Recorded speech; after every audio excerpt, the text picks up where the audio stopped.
Żmien is-sajf, żmien il-festi. U mal-festi jiġi wkoll il-briju bid-daq tal-marċijiet u l-kant tal-anijiet. Tkellimna ma' Alex Vella Gregory dwar il-kant bil-Malti fi żmien il-festi.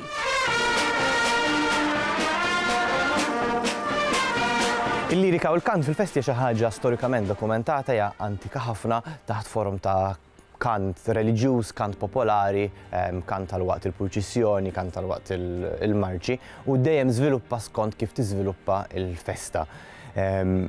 Hemm ħafna biex wieħed jista' jikkonsidra bħala għanijiet tal-festa għandek l-għanijiet li huma innijiet daqsxejn iktar formali għal mal-banda jew għal ġol knisja, għandek għanijiet li huma daqsxejn iktar popolari, għandek marċi li jkollok il-kliem li huwa speċifiku għal post jew għal festa partikolari, u mbagħad għandek ukoll sitwazzjoni fejn ikollok taqbil jew kantileni żgħar li jitkantaw jew kienu jitkantaw f'mumenti partikolari tal-festa. Il-lirika tal-festa tant hija mifruxa li għandek nies differenti li jinvolvew ruhom. Għandek livelli u livell litterarju u artistiku fejn għandek nies bħal pereżempju Duncan Psajla kiteb ħafna nniet għal Ħażebux li kien raħal twelidu. Però mbagħad għandek sitwazzjonijiet fejn il-lirika hija iktar popolari u ħafna drabi ma nkunux nafu min kitibha eżattament għaliex propju timbet minn sitwazzjoni soċjali li ħafna drabi qas ikollok awtur wieħed ma jkollok diversi nies li jżidu jnaqsu jbidlu fil-lirika. Il-festa huwa ritwal kumpless ħafna, jinvolvi ħafna elementi, għandek il-kant ovvjament dak li huwa fl-isfond liturġiku, kant li huwa speċifikament parti mir-ritwal, għandek fajt bħal-innijiet, l-antifoni, li ħafna drabi mhux neċessarjament ikunu bil-Malti, ġeneralment ikollok l-innu popolari li jkun bil-Malti u jkollok l-antifona li tkun għadha bil-Latin, ftit u mal-postijiet fejn għandek l-antifona hija bil-Malti. Imbagħad minn hemmhekk għandek ukoll innijiet u kanzunetti li huma marbuti mal-banda. Għandek l-innu marċ tal-banda, għandek marċi li kollhom il-kliem magħhom u dawn jinbidlu skont il-post.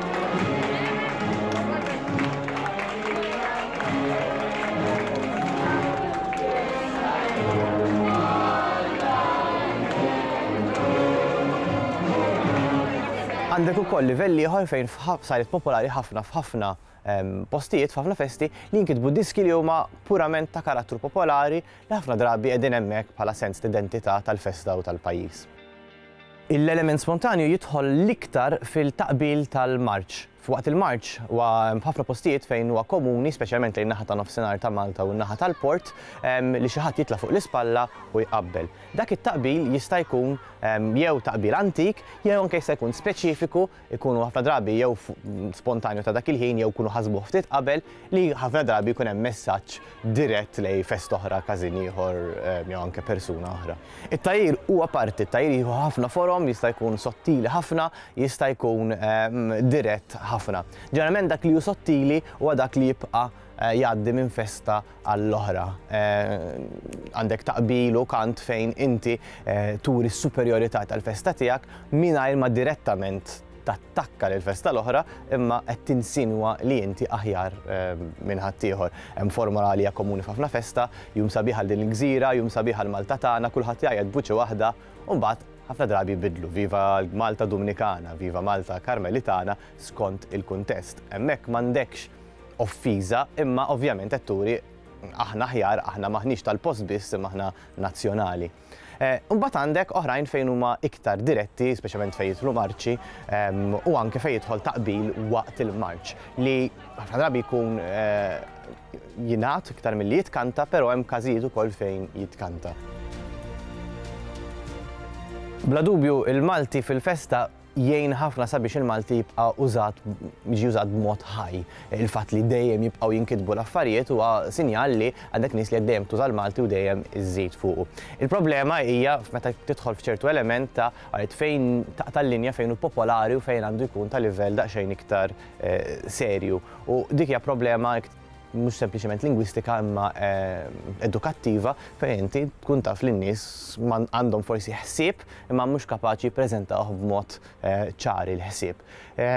Is-soluzzjoni hija propju li inti ikollok fuq livell edukattiv ikollok iktar għarfien tal-Malti u tal-possibiltajiet tal-Malti.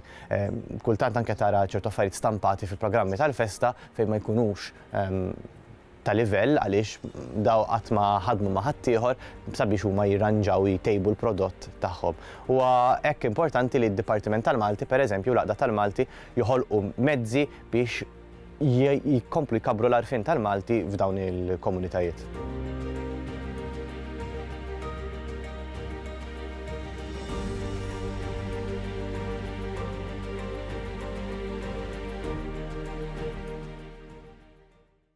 Il-Sinna jixtieq jirringrazzja lill-Kunsill Nazzjonali tal-Ilsien Malti, lid-Dipartiment tal-Malti fil-Fakultà tal-Arti l-Università, lill-Ministeru għall-Edukazzjoni u x-Xogħol u lill-Aġenzija Nazzjonali tal-Litteriżmu.